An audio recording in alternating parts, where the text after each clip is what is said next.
Hoy nos vamos a meter en una de las historias más potentes y, la verdad, menos conocidas de la tradición cristiana. Es el relato de qué pasó exactamente en esos 3 días en que Cristo estuvo en la tumba. Es una historia increíble de confrontación, de victoria, de liberación, una que vino a llenar un vacío en una de las narrativas más famosas del mundo. Pero a ver, ¿cómo es que una historia que no es oficial llegó a tener tanta fuerza? Y bueno, todo arranca con esta pregunta, ¿no? Los evangelios que todos conocemos nos cuentan con mucho detalle la crucifixión y de ahí, ¡pum!, saltan a la mañana de la resurrección. Pero, ¿y lo que pasó en el medio? Ese silencio dejó una pregunta gigante flotando en el aire, una que tuvo a creyentes y estudiosos pensando durante siglos. Para resolver este misterio, vamos a hacer un recorrido.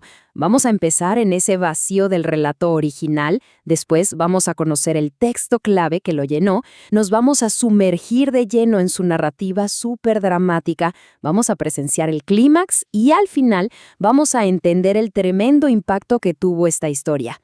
Bueno, arranquemos por ahí, por ese vacío en la narrativa. Es como un espacio en blanco justo en el corazón de la historia de la Pascua que la mayoría de la gente conoce. Ojo, que este silencio no es cualquier cosa. Para los primeros cristianos era una pregunta fundamental. ¿Dónde estaba Cristo? ¿Y qué hacía mientras su cuerpo estaba en el sepulcro? Y como no había una respuesta oficial, pues empezaron a buscarla en otros textos antiguos. Y es justamente esa búsqueda la que nos lleva a una fuente fascinante, un texto que no está en el canon, pero que nos da la respuesta más detallada y dramática de todas. Es el famoso Evangelio de Nicodemo. A ver, es clave entender esto. ¿Qué es un texto apócrifo? No significa que sea falso, para nada. Simplemente no fue incluido en el canon oficial de la Biblia. Pero a pesar de eso, estos textos pueden tener una importancia histórica y cultural enorme porque nos revelan qué creían y cómo pensaban las comunidades de esa época. Ahora, lo que es súper interesante de este texto es que en realidad son como dos obras distintas que con el tiempo se juntaron. La primera parte, las actas de Pilato, es más bien un relato legal sobre el juicio. Pero es la segunda parte, el descenso a los infiernos, la que nos interesa a nosotros. Ahí es donde está toda la acción que buscamos. Y fíjense qué curioso este dato. El título Evangelio de Nicodemo ni siquiera es el original. Lo más probable es que se lo pusieron siglos después, cuando estas dos historias, que eran independientes, las actas y el descenso, se unieron en un solo libro. Y aquí, señoras y señores, es donde empieza el verdadero drama. La escena nos lleva a un lugar oscuro, el infierno, donde las almas de los justos del Antiguo Testamento están esperando que se cumpla una promesa de redención. El ambiente es tenso, de pura expectativa. La historia arranca con una proclamación. Juan el Bautista, el mismo que anunció la llegada de Cristo en la tierra, ahora hace lo mismo pero en el reino de los muertos. Les anuncia a todos los patriarcas y profetas que la salvación está llegando, preparando el terreno para lo que está a punto de pasar. Pero claro, mientras por un lado hay esperanza, por el otro, el que manda en este reino, Satanás, no tiene ni la más mínima idea de lo que se le viene encima. Para él es un día como cualquier otro. Se está preparando para recibir a un mortal más, derrotado por la muerte. No sospecha para nada quién es su próximo prisionero. Con una arrogancia total, Satanás se jacta frente al infierno mismo que está personificado y le ordena que se prepare para recibir a Jesús. Él lo ve como su mayor victoria, ¿no? Como la culminación de su plan para derrotar al Hijo de Dios. Pero la respuesta que recibe no es la que esperaba. El infierno, la propia entidad, le contesta con pánico. Le recuerda a Satanás lo que pasó con Lázaro, ese milagro. O sea, el infierno sabe que este no es un prisionero cualquiera, y le advierte a Satanás que traerlo puede ser un error fatal. Le tiene miedo a su poder.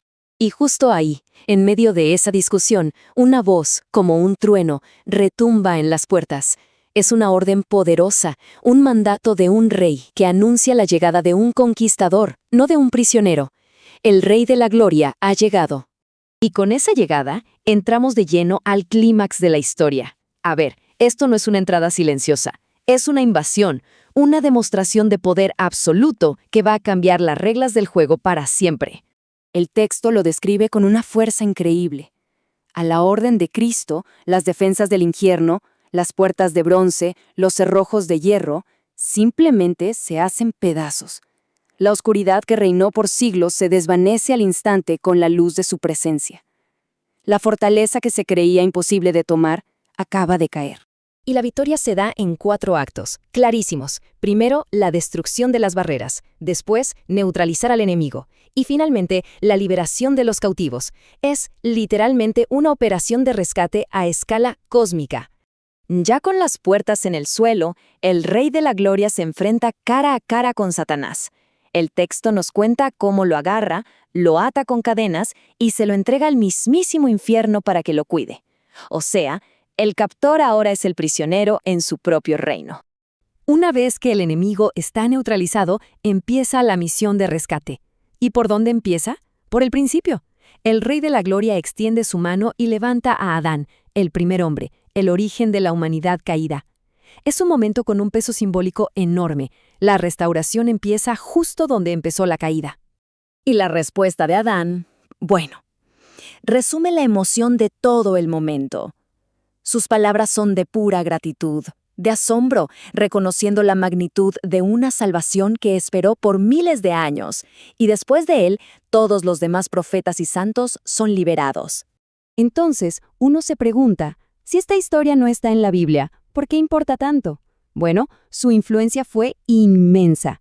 Vamos a ver cómo este relato apócrifo se convirtió en una pieza fundamental de la cultura y de la fe. Su impacto fue brutal y súper variado. Por ejemplo, en el cristianismo de Oriente se convirtió en la imagen central de la resurrección, la que llaman anástasis. Hasta se volvió lectura obligatoria en algunas ceremonias de Pascua. La historia cruzó fronteras, se tradujo a un montón de idiomas, se regó por toda Europa y llegó a inspirar obras maestras como El infierno de Dante, que claramente toma ideas de esta tradición. En resumen, el descenso a los infiernos hizo algo clave, llenó un vacío en la historia. Le dio a la gente una imagen poderosa, dramática y triunfante de la victoria de Cristo sobre la muerte y el mal. Para millones de personas, esta se convirtió en la imagen mental de lo que realmente significaba la resurrección. Y todo esto nos deja con una última reflexión. Esta historia, aunque esté fuera del canon, le dio forma al arte, a la literatura y a la fe por más de 1000 años. Y nos hace pensar, ¿no? ¿Cuántas otras narrativas, perdidas o no oficiales podrían estar por ahí, influyendo en nuestra cultura y en nuestra forma de ver el mundo, incluso hoy, sin que nos demos cuenta?